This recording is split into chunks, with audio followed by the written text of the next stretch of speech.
Now we're back here in Rabbi Tatz's Sefer on Bechira, on free will, and we're talking about the great people who do sins and why it is the answer that he wants to... First of all, there's two things we have to understand.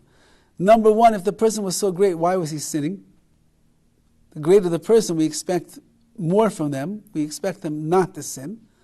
Yeah, meaning when that guy on the Chiefs hurt his foot, the quarterback over there hurt his foot, we expect him to get back in the game and win the Super Bowl. That's what we expect.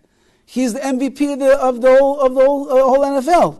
So his foot hurts, you push through it, you're making millions of dollars over here, this is the game of your life, so you'll push through it and you'll win. So we expect that. So if the Torah tells us that there are great people that sinned, that's relevant. Yes, that's relevant, I'm telling you. We'll bring it into the relevancy over here. So if the Torah tells you about the great people, they're tzaddikim, they're perfect, we expect them not to sin. So how could they have sinned? So that's one thing. And number two, the Gemara tells us, if you think that they sinned, you're wrong, they didn't sin. Yeah, but it says in the Torah that they did sin. So how does it work, number one, that they did sin? And how does the Gemara come along and say, well, really they didn't sin? Either they did or they didn't. So this is the questions that he's coming to answer. We're not going to get the full answer yet today, but he's still building up the case.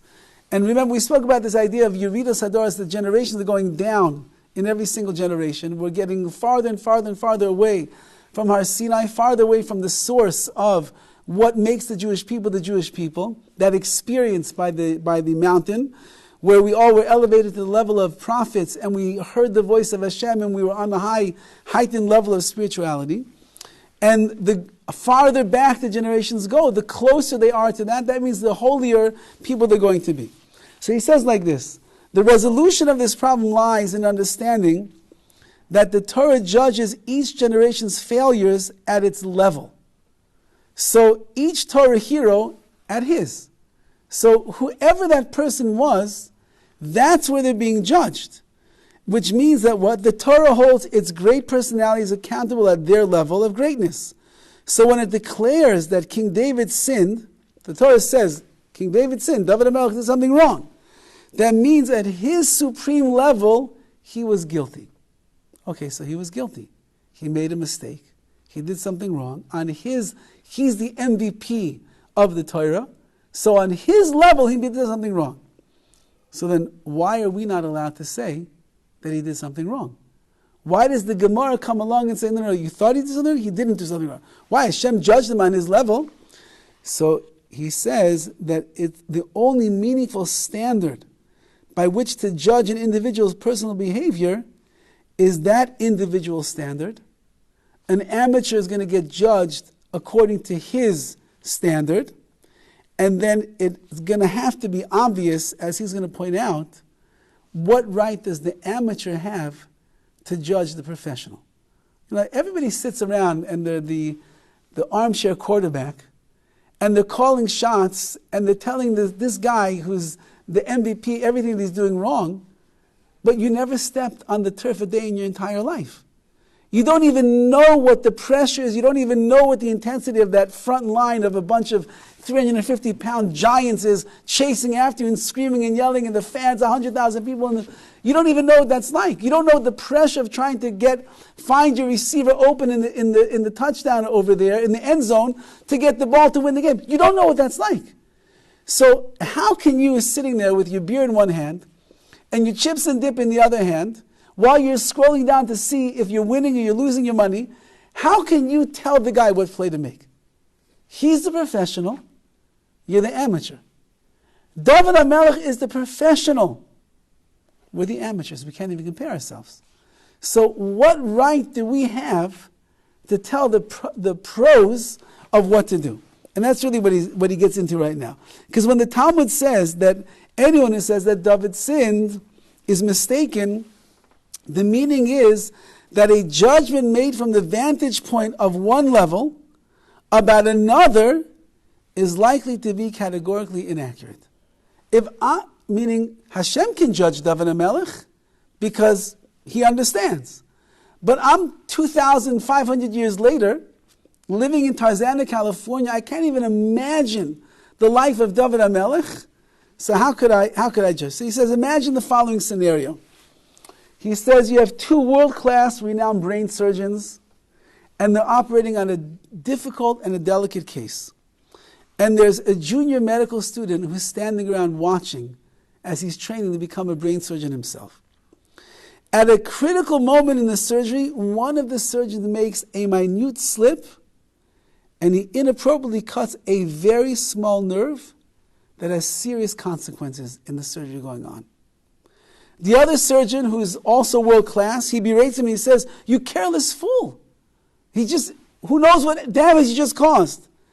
And the student who's watching everything, of course, who didn't recognize the fine nerve that was cut, he doesn't even know what just happened, so he calls out and he says, "You incompetent idiot."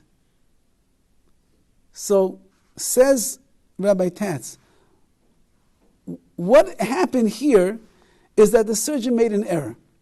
And the error is serious and it's worthy of some severe criticism. Nobody has any question about that. And the medical student is correct. After all, he's just echoing what the senior doctor, brain surgeon said. However, what a chutzpah, he says.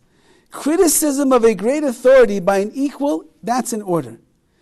Indeed, the second authority is qualified to judge and comment. We're both expert brain surgeons.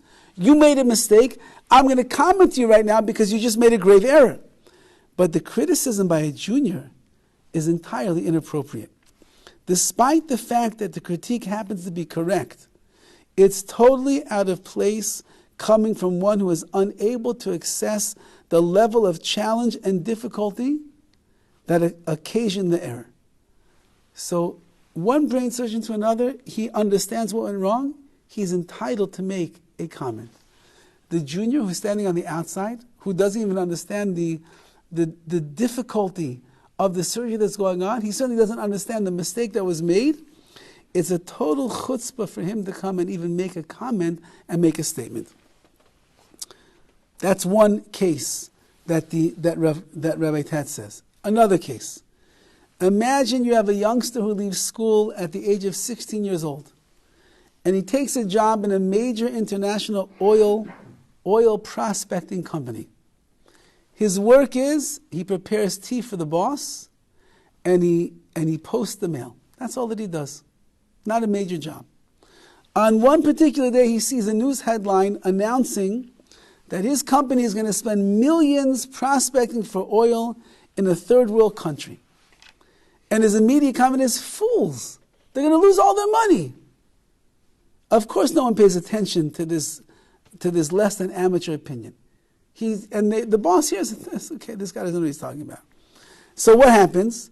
The prospecting operation goes ahead, and after the money's been invested, the country in question experiences a violent coup, the new government nationalizes all assets, and the entire investment is lost. So when the events are duly reported, the young office worker notes the news and he declares, "I said so, you idiots. I told you what's going to happen." So again, what happened here is the company chiefs were wrong and the youngster was right. But his criticism is completely out of place. He's unaware of anything that went into the decision of this prospecting company. The board members who made it worked through many nights considering expert testimony on relevant risks and benefits, regional political stability, projected oil demands and market situations, and much else before they made a decision. And they made many, many other decisions over years of ventures, which most of them turned out to be highly profitable. So it's true that in this case they were in error, and this guy was correct, but really he has no right at all to make and have an opinion. His criticism is correct at a superficial level, but considered more deeply, it is. But if considered more deeply, it's purely irrelevant because he's not an expert. He's just the guy that gets tea and posts the mail. He doesn't know anything. So Rav Tatz writes like this: he's incompetent to pass judgment, and his gloating is inappropriate as well. Despite the fact that the senior executive who made this decision, they're going to have to answer for their failure. It could be that they're going to lose their jobs. All that's true. But this little worker over here is not capable of meaningful comment, because even the worst decisions that those executives ever made are above his level of competence to judge. So the distance between the two is off the charts. And that's really what he's going to get into right now.